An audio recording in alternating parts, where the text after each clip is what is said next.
Welcome to Mega nine TV. YCP కీలక నేత MP Jagan కు సన్నిహితుల్లో ఒకరైన వేణుంబాక విజయసాయిరెడ్డి రాజకీయాలకు గుడ్ బై చెప్పాలని సంచలన నిర్ణయం తీసుకున్నారు. ఈ మేరకు ఇవాళ ఎంపీ పదవికి రాజీనామా కూడా చేసేస్తున్నారు. తన భవిష్యత్తు వ్యవసాయం అంటూ ప్రకటించారు. అయితే ఇంత హఠాత్తుగా సాయిరెడ్డి వంటి సీనియర్ నేత రాజకీయాలకు ఎందుకు గుడ్ బై చెప్పాల్సి వస్తోంది? 3 ఏళ్ల పదవీ కాలాన్ని వదులుకుని ఎంపీ పదవికి రాజీనామా చేయటం ఏంటి? ఇంతకీ తెర వెనుక ఏం జరిగిందన్న ఉత్కంఠ సగటు వైసీపీ అభిమానుల్లో పెరిగిపోతోంది. ఏది అనుకోకుండా జరగదు, జరిగిందని అనిపిస్తే మాత్రం ప్లాన్ చేసినట్టే అని అమెరికా అధ్యక్షుడు ఫ్రాంక్లిన్ రూజ్వెల్ట్ ఒకప్పుడు అన్నారు. ఇప్పుడు వైసీపీ ఎంపీ విజయసాయిరెడ్డి రాజకీయాలకు గుడ్ బై చెప్పడం కూడా అలాగే అనిపిస్తోంది. తన నిర్ణయం వెనుక ఎలాంటి ఒత్తిళ్లు, ప్రభావాలు లేవంటూ సాయిరెడ్డి చెబుతున్నా ఏదో పెద్ద విషయమే ఉందన్న అనుమానం మాత్రం వైసీపీ శ్రేణుల్ని వెంటాడుతోంది. అది ఏమై ఉంటుందన్న విశ్లేషణలు కూడా వస్తూనే ఉన్నాయి.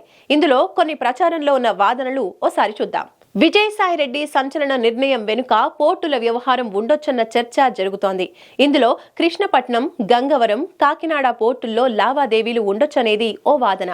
గతంలో వైసీపీ అధికారంలోకి రాగానే కృష్ణపట్నం, గంగవరం పోర్టుల్ని వాటిని యాజమాన్యాల నుంచి లాక్కుని అదానీ చేతుల్లో పెట్టారన్న ఆరోపణలు వచ్చాయి.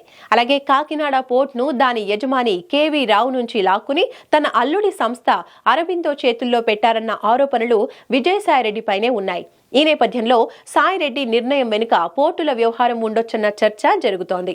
అలాగే ఏపీలో బీజేపీ, జనసేన బలోపేతం కావటం కోసం పనిలో భరిగా టీడీపీకి కూడా మేలు చేసేందుకు వైసీపీ రాజ్యసభ ఎంపీలతో రాజీనామాలు చేయిస్తూ వారిని ఆ తర్వాత గెలిపించి తమ పార్టీలోకి తీసుకుంటున్నారు.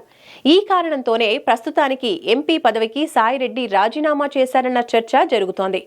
మరోవైపు ఇన్నాళ్లు తమను టార్గెట్ చేసిన సాయిరెడ్డి తాజా నిర్ణయంపై టీడీపీ నేతలు మండిపడుతున్నారు.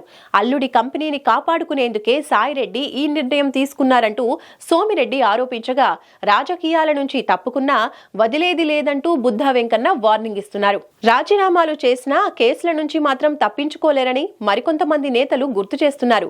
పులివెందుల నేత బీటెక్ రవి వంటి వారు అయితే సాయిరెడ్డి అప్రూవర్ గా మారి జగన్ ను అక్రమాస్తుల కేసుల్లో దోషిగా చేసి అనర్హత వేటు పడేలా చేయబోతున్నారంటూ మరో వాదన తెస్తున్నారు.